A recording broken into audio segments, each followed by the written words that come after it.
படம் எப்படி இருக்கு ப்ரோ? விக்ரம் படம் இப்பதான் பார்த்துட்டு வந்தேன். படம் உண்மையிலே ரொம்ப அமர்க்கலமான படம். நிறைய சண்டை காட்சிகள், நிறைய ஸ்டன் சீக்வன்சஸ்லாம் இருக்கிற படம். மியூசிக் டைரக்டர் பற்றி சொல்லணும்னா பேக்ரவுண்டில் கலக்கியிருக்காரு. பாட்டுமே நல்லா இருக்கு. Villain SA. சூர்யா போலீஸாக நடிச்சிருக்காரு. விக்ரம் கீக்கோலாம் நடிச்சிருக்காருன்னு சொல்லலாம். தமிழ் சினிமாவிலே இதுக்கு முன்னாடி எவ்வளோ படங்கள்லாம் அவர் படம் எடுத்திருக்காரு.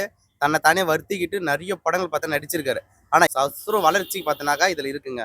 விக்ரம் கேரக்டர் எந்த மாதிரி இருக்கு ப்ரோ? அவர் படம் ஃபர்ஸ்ட் படம்னாலே கேரக்டருக்கு தான் கேட்பாரு, எனக்கு என்ன வேஷம் அப்படின்னு கேட்பாரு. இந்த படத்துல எப்படி ப்ரோ? அவரோட இந்த படத்துல நீங்க பல படத்துல ரெஃபரன்ஸ் எடுத்துக்கலாம். எல்லாமே மாஸ் சீனா இருக்கு இதுல. அது ஒண்ணுதான் பெரிய ஹைலைட்டு. கண்டிப்பா எல்லாருமே பார்க்க வேண்டிய படம். டேரக்டருமே ஒரு நல்ல ஒரு வில்லேஜ் டச்ல படம் ரெடி பண்ணியிருக்காரு. ஸோ கண்டிப்பா பார்க்க வேண்டிய படம் தான். முன்னாடி டேரக்டர் பார்த்தீங்கன்னா இதுக்கு முன்னாடி சித்தான்னு ஒரு படம் எடுத்தாரு. அந்த படத்து போலமே இருக்கா இது படம்? அந்த படம் வந்து பாத்தீங்கன்னா கம்ப்ளீட்லி எமோஷனல் சென்டிமெண்ட். பட் இது வந்து ஒரு த்ரில்லர் அண்ட் கிரைம் பேஸ்டு இதாக இருக்கு. ஸோ அதுக்கு இதுக்கும் கம்ப்ளீட்லி ஆப்போசிட் ஜானர் தான். ஸோ பெரிய ஆக்ஷன் சீக்வன்ஸ் ஃபிலிமா நீங்க அதை எதிர்பார்க்கலாம். நம்ம சூப்பராக அடிச்சு வச்சிருக்காரு.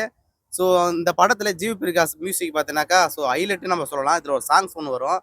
அந்த சாங்ஸ் எல்லாருக்குமே கிராமத்தில் இருக்கக்கூடிய ஸோ பசங்களுக்கும் லவ் பண்ற ஆட்களுக்கும் நிறைய பேருக்கு பார்த்தீங்கன்னாக்கா அந்த படம் அந்த அவ்வளோ சூப்பராகவும் அந்த சாங்ஸ் ரொம்ப பிடிச்சிருக்கும். Full and full Madurai based அந்த ஸ்டைல் எடுத்துருக்காங்க. ஆமா, அது எப்படி ப்ரோ இருக்கு பார்க்கறதுக்கு? ஆமா, இப்போ நீங்க விக்ரம் சாரே பாத்தீங்கன்னா ஒரு பெட்டிக்கடையில இருந்து வருவாரு. அது கம்ப்ளீட்லி ஒரு வில்லேஜ் லுக் அப்படியே இருக்கு அவர்கிட்ட.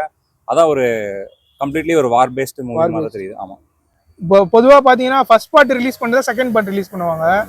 இந்த படம் பார்த்தீங்கன்னா ஃபர்ஸ்ட் செகண்ட் பார்ட் ரிலீஸ் பண்ணுறாங்க, அப்புறம் ஃபர்ஸ்ட் பார்ட் ரிலீஸ் பண்ணணும்னு சொல்லியிருக்காங்க. அது எப்படி? இந்த படத்தோட ஐடியா மேபி படத்துக்கு ஏற்ற மாதிரி ஐடியா டிஃப்ரெண்டா இருக்கு.